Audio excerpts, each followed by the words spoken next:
jampi serampok lah. Minta baju dalam, minta suat dalam, minta darah air. Dia minta untuk dia buat macam ini syirik. Ada orang tu nak tundukkan bini dia sebab dia nak kahwin lain, dia pergi jumpa lah. Dan bini dia tak kalau orang perempuan dia buat nasi kangkang tu, nasi kangkang. Tuan-tuan pernah tengok nasi kangkang? Saya cerita apa nasi tanas kan? Nasi tanas tu. Betul tak betul tu? Betul tu. Macam tu lah, cerita macam tu lah dalam pembuatan.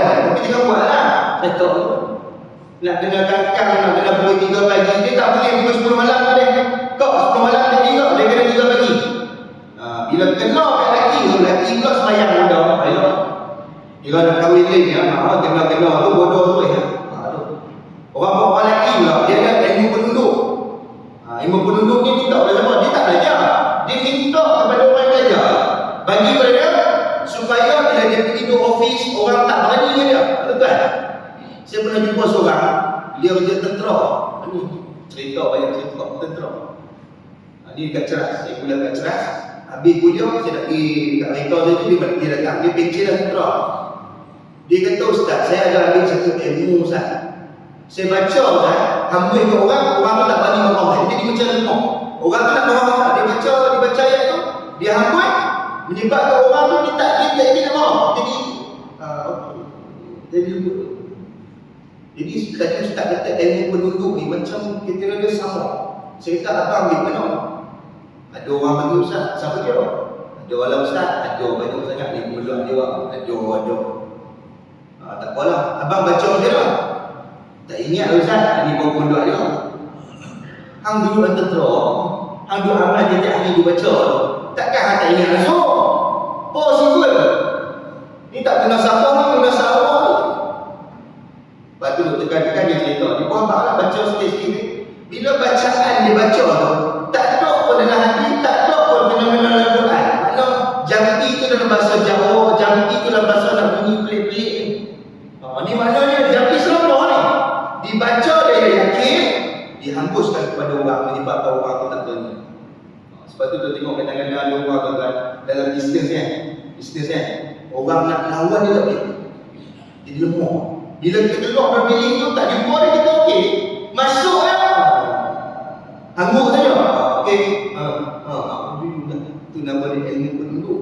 Sama dengan ni apa pukau. Sebab tu guru saya kata, pukau ni pun belajar juga. Dia ambil ilmu ni. Sebab apa nak pukau orang? Pukau ni hebat tau. Tuan-tuan boleh pergi kat mesin ATM, tuan-tuan tekan tu. Con. Keluar duit. Pergi. Buta tu kan. Sebab tu jaga-jaga kan. Tuan-tuan jumpa orang, cik nak tanya, ni nak pergi ke LCC mana? Kita pula tengok perempuan melentik pula 35, 25. Pantang tengok perempuan. Kadang-kadang yang punya sihir ni, pukau ni, dia mantap. Kontak ais mantap. Sebab tu hati-hati. Sebab tu kalau jumpa orang kita tak kenal, jangan tengok mantap. Tapi kita pantang, kalau bulu mantap melentik macam kipas tu, tengok tak kelip dah. Sebab tu hati-hati kan? Itu satu lah. Yang kedua, 7.5 lah. Yang kedua, antara fikiran dua, bila kita pergi bubat dengan dia akan meminta kepada kita untuk membawa haiwan tertentu. Dia minta lah. Terutamanya yang saya dapat maklumat banyak, ayam lah selalunya. Jarang anjing ni ada juga, tapi jarang. Yang banyaknya ayam lah. Dia minta kita buat ayam, sama ada ayam hidup ataupun ayam mati. Dan kebanyakan perubatan dia macam mana? Dia guna ayam ni bukan dia makan ayam tu. Dia tak makan ayam tu. Dia potong kepala ayam tu. Darah tu digunakan untuk dilumurkan di badan pesakit. Dan kita tahu cara perubatan menggunakan darah ni memang tak boleh. Tak boleh kita. Tambah-tambah kami suruh minum darah. Kita dengan Dracula lebih kuat. Tuan-tuan, kalau tuan-tuan sakit minum darah minum. Kita sakit boleh lah cerita. Minum. Yang ketiga, ditulis jampi selampau yang tidak difahami untuk diamal. Ini pun satu lah. Kadang-kadang bila kita habis ubat dengan dia akan bagi rendah kan. Ini tuan-tuan, tengok ini kita tengok macam mana ni. Dia bagi rendah tuan-tuan. Dia tadi balik amal tau. Dia tak menjarak si buat ni. Dia kena balik amal sikit. Kita pun tengok rendah tu besar ni. Kita tengok. Kita pun tengok, datang. Oh, tu ni. Mereka tak faham tu. Tak patut ajar-ajar. Dia ajar kita baca. Sedangkan kita ni ada Profesor Madiau tapi tak boleh baca. Ini contohnya kena-kena ada bawah. Nampak kan? Yang kita tak faham tapi sebab kita percaya aman. Yang keempat, yang ni paling banyak lah, paling mudah kita nak kenal dia. Bila dia nak ubat kita tu, dia akan baca pelik-pelik. Dia akan baca pelik-pelik. Kalau tuan-tuan pergi perubatan Islam, dia akan baca Al-Quran. Orang panggil ruqyah lah kan. Yang basic dia baca yang pertama apa? Surah Fatihah, itu basic. Yang kedua, ayatul kursi, itu basic. Yang ketiga, 30. Qul Huwallahu ahad, qul a'udzu birabbin nas, qul a'udzu birabbil falaq, itu basic. Yang keempat, surah Al-Baqarah yang tadi tu Imam baca awal tu. Itu basic. Basic dibaca. Lepas tu baru tengok balik. Tapi kalau kita pergi macam lalat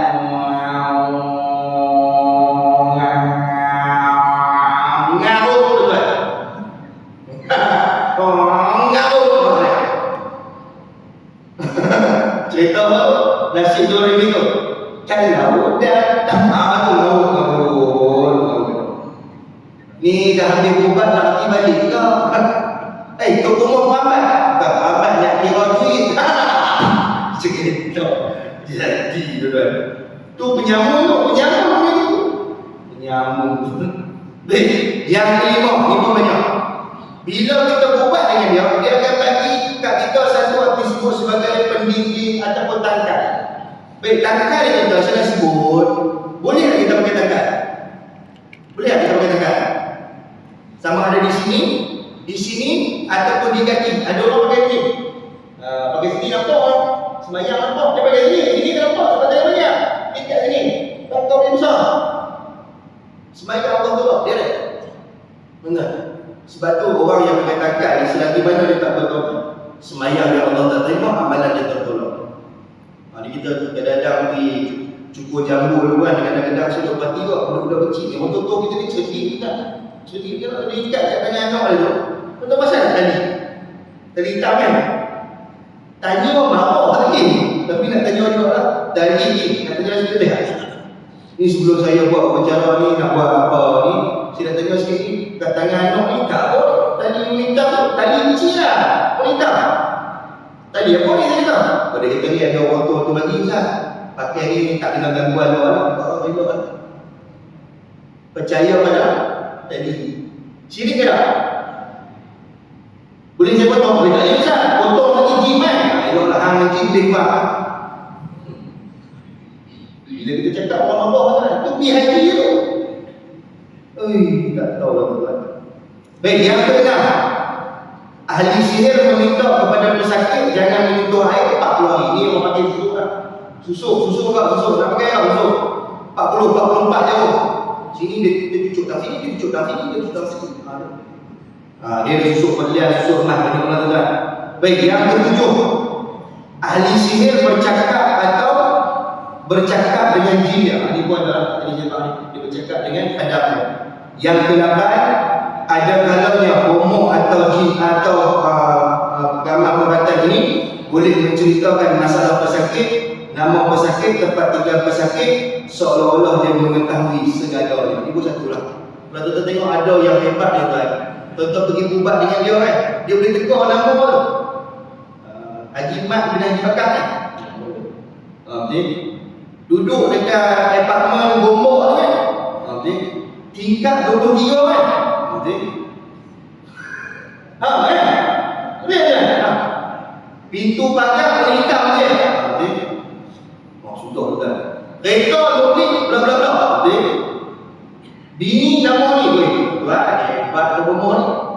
Kalau macam ni dia bomoh tu, kita nak lari kita dah tunggu. Ini bomoh ni kita mahu. Dia betul lah. Dia akan datangkan kepercayaan tentang kepada dia. Sebab tu ada songkok ni cerita, dia pergi ubat dengan seseorang ni. Dia pakai kepiong semua tu tak ni, dia cerita lah. Dia pakai kepiong semua, pakai baju macam ustaz. Dia pergi ubat ni dia, duduk depan dia, dia tak pegang apa, dia jauh lah. Kira macam kecil ni lah, dia tengok lah, dia tengok dia tak. Kalau kita pergi perubatan Islam kan, dia baru diam kan. Macam tu kan, dia tak, dia tengok lah. Dia kata ada pomok kok tu. pasu bunga kawan tak buat apa? Ada pasu bunga dia tengok kau, dia tengok kau, dia tengok ada pasu bunga ada dua pasu bunga satu warna merah, satu warna hijau. Dia kata nanti balik korek dekat pasu bunga warna hijau ada orang tanam. Tuan-tuan nak percaya ke tak? Tuan-tuan jawab, nak percaya ke tak? Tuan-tuan nak percaya apa? Dia balik korek, ada benda tu. Percaya lah. Dia buat, dia pi pula. Dua kali sini tuan-tuan. Ni kepercayaan. Sebab tu, macam mana orang macam ni dia boleh tahu posisi rumah kita, tandas rumah kita, bilik dapur kita, bilik tidur kita, macam mana dia tahu? Sebab dia dah hadap ataupun jin pula ada. Tu hati-hati lah. Dia sudah hantar rumah tuan-tuan. Dia hantar tak balik tau, dia duduk situ. Rumah tuan-tuan dia elok tak ada benda tu, dia duduk situ. Dia boleh tunggu. Sebab tu malam-malam aku nampak lintas, duk tegur malam-malam, duk dengar orang cakap ini. Sebab kita dah minta dia main rumah kita. Sebab tu hati-hati tentang bab perkara ni. Sebab tu hukum kita minta tolong kepada bohong. Dukun ini hukumnya haram dan berdosa besar. Dan sesiapa yang melakukan sedemikian hendaklah kembali kepada jalan bertaubat kepada Allah Subhanahu wa taala. Boleh tuan-tuan? Insya-Allah. Ada kau yang pergi? Ada yang pergi? Mana nak aku?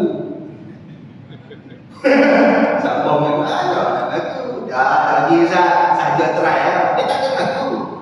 Saja try. Terpergi tak? Terpergi. Bukan pergi lah. Kawan tolong dia nak masuk, dia tolong masuk kau. Begitu lah. Jadi tuan-tuan, pergi atau tidak, kalau kita pergi itu masalah besar tuan-tuan lah. Cuma selesai dengan ulang balik benda tersebut. No? Carilah alternatif lain. Ya? Carilah alternatif lain. Baik, cukup sekali tu. Mudah-mudahan Allah memberkati kita.